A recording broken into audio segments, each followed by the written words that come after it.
vitórias, a equipe empatou apenas 2 derrotas, né? A equipe empatou apenas uma vez. Foi 1-1 contra o Ceará fora de casa. Nas outras 15 oportunidades, o Flamengo venceu. Consequentemente, fez gol. Tá? A média de gols do Flamengo, do Renato Gaúcho, é de quase 3 gols por jogo. Foram 52 gols marcados nesses 18 jogos que o Renato comandou o Flamengo. Tá? O Flamengo fez ontem 2-0. O técnico do Barcelona, né, o Fabian Bustos, saiu empolgado, entendeu? Mas falou, olha, jogamos o próximo jogo em casa, com a nossa torcida, no nosso campo, onde a gente se sente mais confortável, mais cômodo, vai ser uma motivação essa, estamos vivos, disse ele. Tá? Acontece que pro Flamengo perder essa vaga, ele primeiro tem que sofrer 2 gols, não marcar nenhum e ser derrotado nos pênaltis. Ou então, se ele fizer um golzinho só, o Barcelona tem que marcar 4. E a gente viu que nesse reinado aí do Portaluppi, do Renato, o Flamengo só sofreu 4 gols uma vez, que foi contra o Internacional no Maracanã.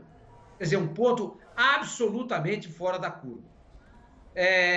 O Flamengo, ele tem 26 gols marcados fora de casa. 26 gols em 9 partidas, o que também dá uma média de quase 3 gols por jogo. Então eu acho muito difícil que o Flamengo venha perder essa vaga. Muito difícil, porque o Flamengo não é um time de não fazer gol. E dificilmente o Flamengo toma tantos gols assim. Então, gente, por mais que esse Barcelona jogue, por mais que o jogo seja em casa, por mais que tenha torcida, o Flamengo hoje é o melhor time do nosso continente. De um polo a outro, hein? Não é só a América Latina, não, ou então a América do Sul. É de um polo a outro. Não tem ninguém melhor que o Flamengo. O único time que pode encarar o Flamengo é o Atlético Mineiro. Não consigo ver mais ninguém. Boa, Sormani. Você lembrou bem aí, né, essa questão do jogo estar aberto. E de fato ele está, porque 2-0, embora seja uma vantagem enorme, principalmente se a gente comparar com o que aconteceu na outra semifinal, ela não define, Facincani, a vaga como uma goleada definiria. Talvez isso passe um pouco pela questão ali do Flamengo ter ficado com 1 a mais durante boa parte do jogo e não ter conseguido construir naquele momento um placar mais elástico. Mas olha, eu tô olhando aqui as mensagens no Twitter e a torcida, eu fiz uma brincadeira no meu Twitter, eu falei assim, define em uma palavra o jogo de ontem para a torcida do Flamengo. E muita gente fala assim, é Libertadores. Não vai ter goleada toda hora em Libertadores. Ninguém chega numa final de Libertadores, numa semifinal de Libertadores à toa, Facincani. Você vê diferente? Eu vejo, Dani. Um beijão para você, Fábio Sormani. Um abração pro Pedrão, tô com saudade, irmão. Volte logo. Facinca, só pra te avisar, hein? Facinca, pra te avisar antes de você começar. Antes aqui do jogo, a gente dava uma caminhada aqui na frente do hotel. Tinha um pessoal aqui querendo saber de você. Falaram que vão prometer uma homenagem até o final do programa. Vamos aguardar, mas vai daí. Não, eu vou mostrar aqui, vamos lá. Esperamos, né? Tá tudo em casa, fica tranquilo. Não temos qualquer tipo de receio. Vamos lá, Pedrão. Abração pra você. Desde que a homenagem também inclua o Zé Elias, porque, coitado, ele é um pouco carente, né? Mas enfim, pra gente abraçar o Zé Elias eu vou pedir aqui. Quinta-feira, claro, também. Eu não tenho nada a ver com isso não, rapaz. Não tenho nada a ver com isso não. Quem tá carente é você que tá me chamando pra homenagem. Pronto. Ao contrário, começou. Entendeu? Começou. Não dá, né, Pedrão? Não dá pra trazer ele. Fã de esporte é o seguinte, Dani, por que eu penso diferente? Eu vi um jogo do Flamengo, apesar de, em alguns momentos, a desatenção pelo resultado construído, mas muito tranquilo. Eu vi um time extremamente confiante, eu vi atuações individuais de altíssimo nível e eu vi um resultado que, se tudo bem, no papel ele poderia ter sido maior, mas na atitude ele fez com que, pra mim, a vaga já está decidida em favor do Flamengo.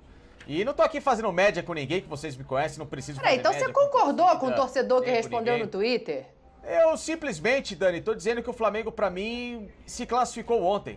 Mesmo com o 2-0 e mesmo com o placar que, claro, pode ser revertido pelo Barcelona, mas não acredito. Eu vejo um Flamengo muito seguro, um time que, de novo, se mostrou muito decisivo, que não pode só ratear nessas coisas de achar que com 2-0 tá bom, aí dá aquela desligada, aquela sensação de dever praticamente cumprido, tem que ter um pouquinho mais de ambição em alguns momentos, evitar o tal do salto alto, que eu acho que é bom pra todo mundo, porque o time é muito bom, ele tem às vezes esse excesso de confiança que é absolutamente normal, mas não pode ter, é verdade. Mas vi um jogo sublime de várias partes e de atletas individualmente falando, que já a gente destrincha. Boa, e aí tem uma questão que é interessante para dar boa tarde para o Zé também, Zé, que é a seguinte, né? A gente não pode esquecer, a gente não pode não levar em conta que o Flamengo ontem não tinha o Diego, não tinha o Felipe Luiz, não tinha o Arrascaeta e tinha uma estreia, tinha o Davi Luiz chegando ali. Então, era um Flamengo modificado ao que está habituado a entrar em campo e ainda assim constrói esse 2-0. Você está mais pro lado do construir o 2-0, vamos lá, que é vantagem para a volta, ou para olhar, de repente, alguma coisa tática ali que te decepcionou, Zé? Boa tarde, Dani. Boa tarde, Facinca, seu Sormani, Pedro, a todos que estão nos assistindo. Dani, eu tô naquela... Abel, Cuca, prestem atenção no time do Flamengo, que a final será contra o Flamengo. Eu acho bem difícil o Flamengo perder.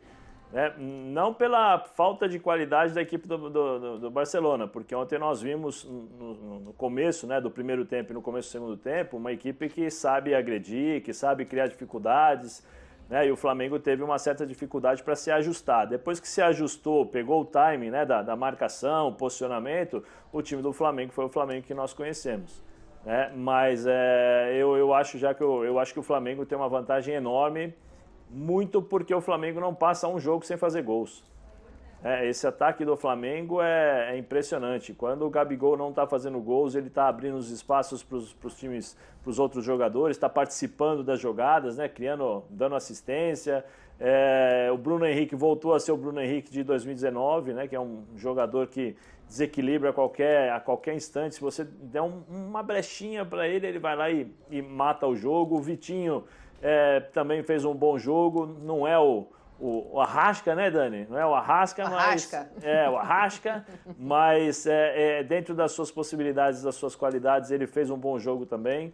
A estreia do Davi Luiz, eu acho que foi aquela esperada, né, que nós estávamos falando ontem, que é a questão do ritmo, do entrosamento, mas que a experiência dele iria compensar tudo isso, e é muito mais fácil você entrar num time montado, né? Um time que tem as suas bases, as suas referências dentro de campo. Então, eu acho, não vou dizer que é impossível, né? Porque no futebol tudo é possível, mas eu acho que quase aí que é impossível o Flamengo perder essa classificação para a final. Vantagem muito boa, o time é muito bom, a volta de grandes jogadores. Então, o Flamengo, no meu modo de ver, está na final.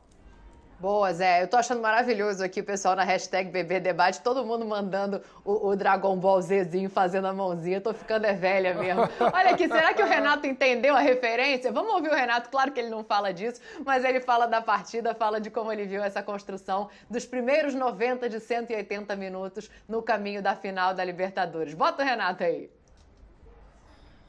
Eles tiveram algumas oportunidades no início do jogo, nós também tivemos, conseguimos fazer os 2 gols no primeiro tempo, mesmo com um homem a menos, eles souberam sofrer a pressão no segundo tempo, a gente tentou de todas as formas procurar fazer mais um gol, tivemos as oportunidades, mas infelizmente não conseguimos, mas está de bom tamanho, é que eu falei, eles não chegaram por convite, chegaram por mérito numa semifinal, uma semifinal de Libertadores é sempre muito difícil.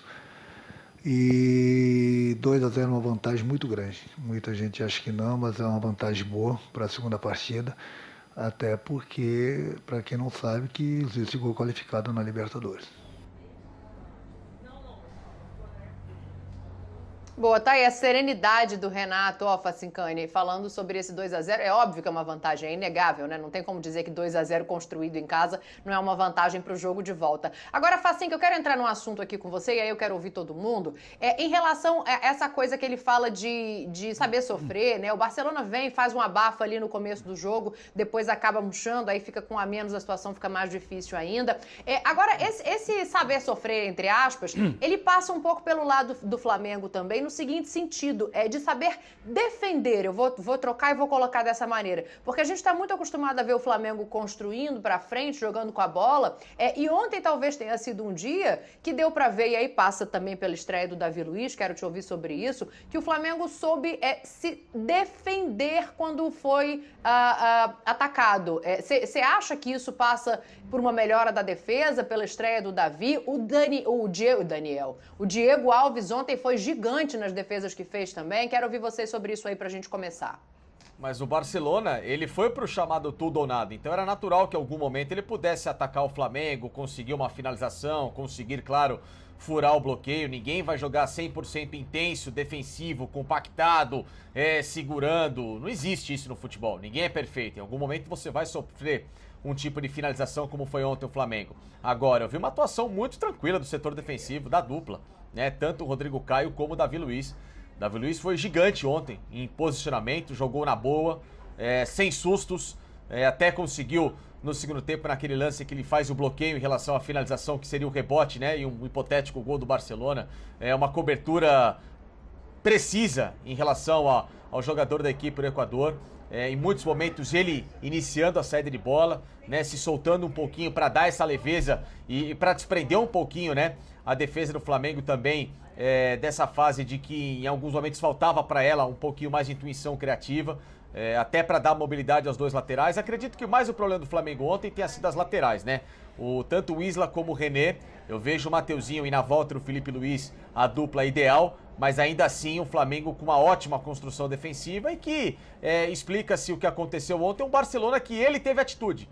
Tem que elogiar a atitude do Barcelona, que veio para tentar fazer um gol, que veio para tentar diminuir qualquer tipo de resultado que pudesse já entregar os pontos. Para mim o 2-0 decide em favor do Flamengo, mas ainda assim é um placar que, se a gente coloca na teoria, ele é reversível, claro, pode acontecer, mas para mim só se uma tragédia acontecer lá em Guayaquil. Mas ele foi corajoso, e essa coragem do Barcelona premiou em alguns momentos, mesmo com um jogador a menos, tentar furar um Flamengo que já tinha um 2-0 ali encaminhado e achava que estava tudo bem. Para mim foi mais esse problema, Pedro. Você me permite discordar só uma situação irretocável, não mudo nada que você falou da dupla. Achei uma boa estreia do Davi, se tinha aquela dúvida do ritmo de jogo e tal, sim, sente ainda um pouco de falta do ritmo de jogo, normal. Vai sentir talvez um jogo, 2 jogos, 3 jogos, mas muito bem pelo alto, muito bem participando da criação. É bom lembrar que a jogada do primeiro gol, que é do Gabi para o Bruno Henrique cruzando, ela começa com o Davi. Davi acha o Andrés abre no Isla, Gabriel acha o Bruno. Então ele participa muito dessa criação, especialmente pelo lado dele, pela esquerda, muito firme nos combates.